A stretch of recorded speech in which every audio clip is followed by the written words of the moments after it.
14ই জানুয়ারি মকর সংক্রান্তি। মকর সংক্রান্তি হচ্ছে রবি ন্যাচারাল জোডিয়াকের নবম ঘর থেকে দশম ঘরে কিন্তু প্রবেশ করবে, আর পিতা পুত্রের ঘরে প্রবেশ করছে।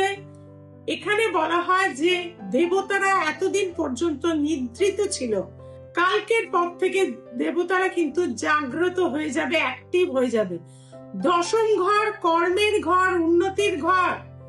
আর কালকের দিনে কালো তিল, ছাতু, জব এইগুলো যদি আপনারা গঙ্গা স্নান তো অবশ্যই করবেন 5 ধাতু 5 পুষ্প দিয়ে, এবং দান ধ্যান কালকের দিনে প্রচুর করবেন, যতটুকু সামর্থ্য। চাল, ডাল, দুধ, ফল, মিষ্টি, মোয়া, গুড় এইগুলো যদি আপনারা, এবং কম্বল দান করুন, ভাগ্যের উন্নতি কিন্তু হবেই।